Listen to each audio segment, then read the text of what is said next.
BoobTube, and I have an enormous glare somewhere. I just don't know where. But anyway, sorry it's this is actually early. It's Thursday recording, and I'm wearing a Batman jacket. This glare though, it's pissing me off. I don't know where it's coming from. I really don't. So I'm just gonna. Yeah, it's probably this window. Yeah, but anyway, I'm working with a small screen. This is what I'm working with on my information, so bear with me, guys. I'm using the same device to record, but my info is on a tinier screen. Because I am currently not home recording. I am, like, somewhere where I'm not going to tell you. But anyway, this is going to be my reaction rant to Tuesday's episode, which I believe was March 29th. Yeah, March 29th. Of The Flash, Season 2, Episode 17? Titled Flashback, which I thought was a pretty cool episode, so let's get into that.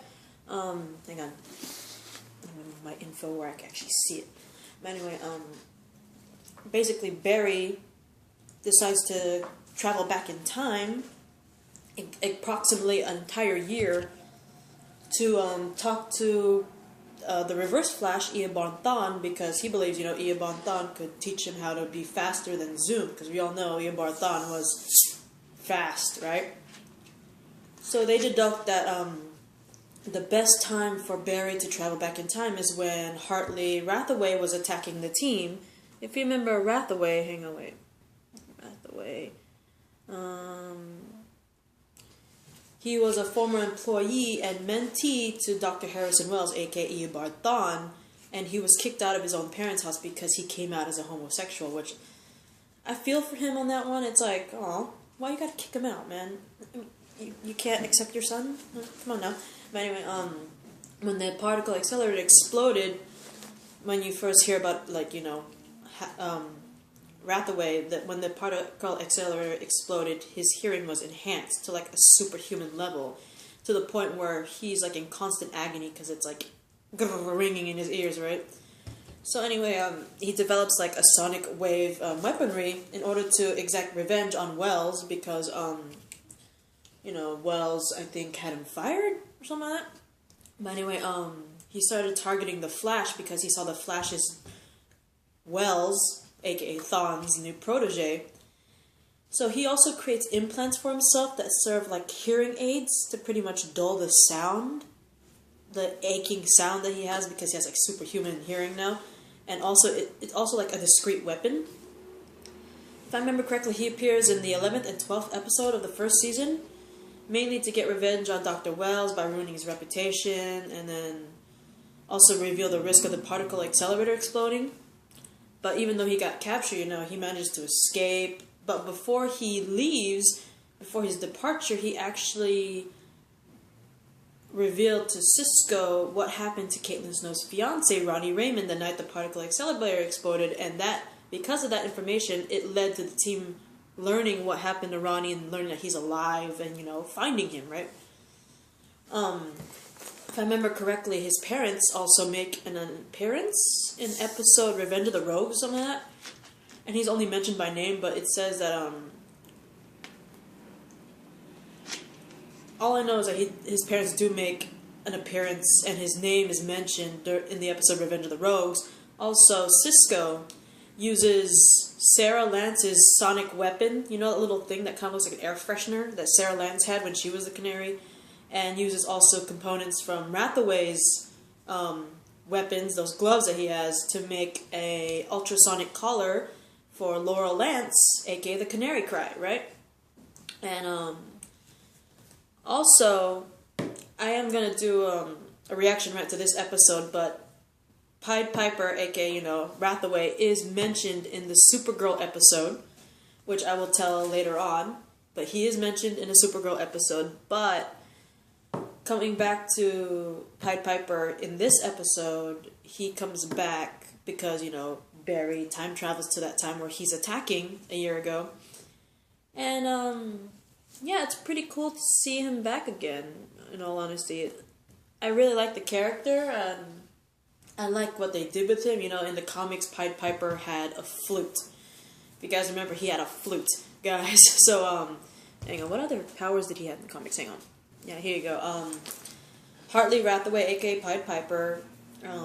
Another name he had was the Piper. He had, in the comics, he had expert in sonic technology, artificially enhanced hearing, possesses the anti-life equation apparently, and also he wielded a flute with hypnotic powers. We have yet to see the whole flute thing, because this modern day one, he has these sonic gloves. But anyway, basically when Barry gets there, he's like, oh my god, I'm there too early, but like, he figures out a way to get the current Flash and the year ago Flash, pretty much injects him with like a serum that Caitlin gives him that will knock him out for like 6 hours or something like that, and like switch his emblems and pretend he's the current Flash and all that stuff.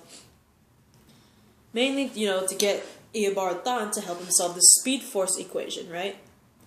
But during that, when you actually see him travel through time, you actually see something that kind of looks like a Harry Potter Dementor. It's like following him. We don't know if it legitimately followed him through the hole, but we see it there in the time traveling thing, right? Sorry. I am like really tired. I just woke up from a nap because boyfriend woke me up early. So, hang on for a sec. I think I got a message. My bad, guys. Like I said, I am not home. I have lack of tools around here, and I only have like little snacks like Pringles and a Sprite, as you saw me holding around. But anyway, hang on. No, my phone. But anyway, as you saw, something that looked like a freaking Harry Potter Dementor followed Barry. I am not awake today. I really am not. Yeah, we saw something that looked like a Harry Potter Dementor follow the Flash through the time stream, right? So, during that whole thing, Barry impersonating his year-ago self, Eobard Thawne manages to figure out that this particular Barry is not the Barry of their time, and traps him in that little secret room that kind of looks like a Braille room, that supercomputer and his suit is. But anyway, they're all having this conversation, and, Eobard decides, I'm gonna kill you, right?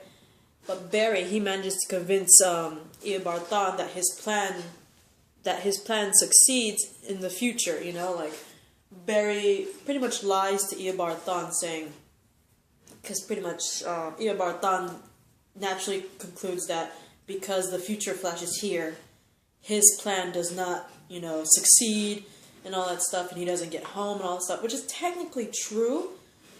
If you think about it, his plan doesn't succeed, and Eddie kills himself, which results in his death, right? So he pretty much deduced everything just by the fact that this future Barry is here, so he plans to kill him because of it. But Barry manages to lie to Eobard Thawne and say, oh no, your plan succeeded and all that stuff, right? And not only does he convince Eobard Thawne about the lie that he won, he convinced him to, let him go and, help the current Barry of Eobard Thawne's time to get faster, so your plan will succeed. So, unfortunately, the Wraith did manage to follow Barry back in time, and it pretty much comes into the lab, right? And Cisco and Caitlin are forced to attempt to help.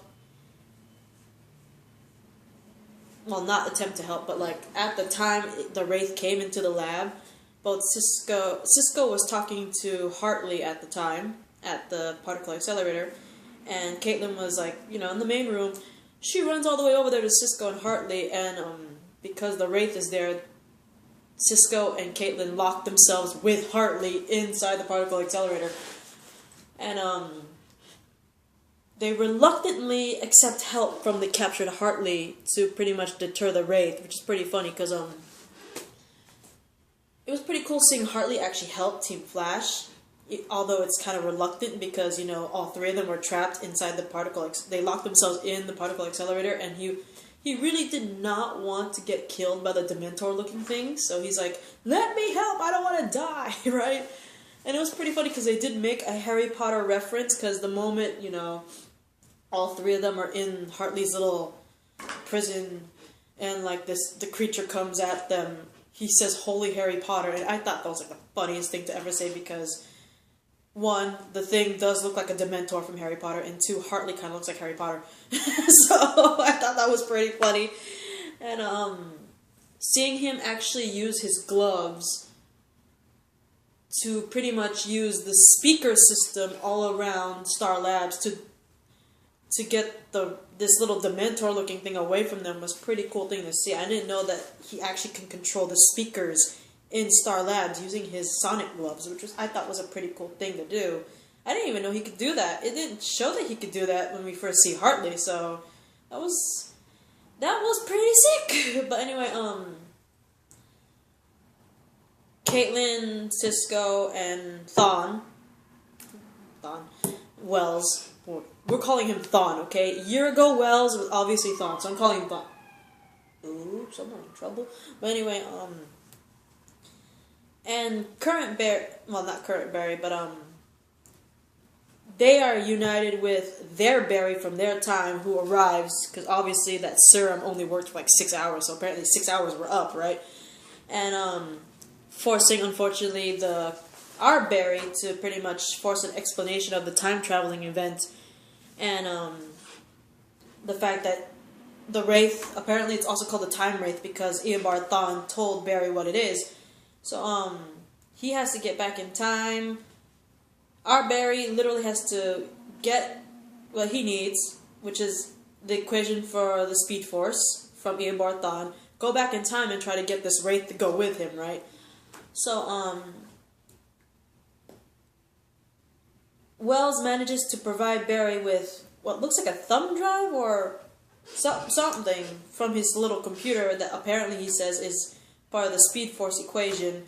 And before he leaves, current Barry, he tells Caitlin and Cisco, you guys have a year before this Wraith comes. Find a way to destroy it, right?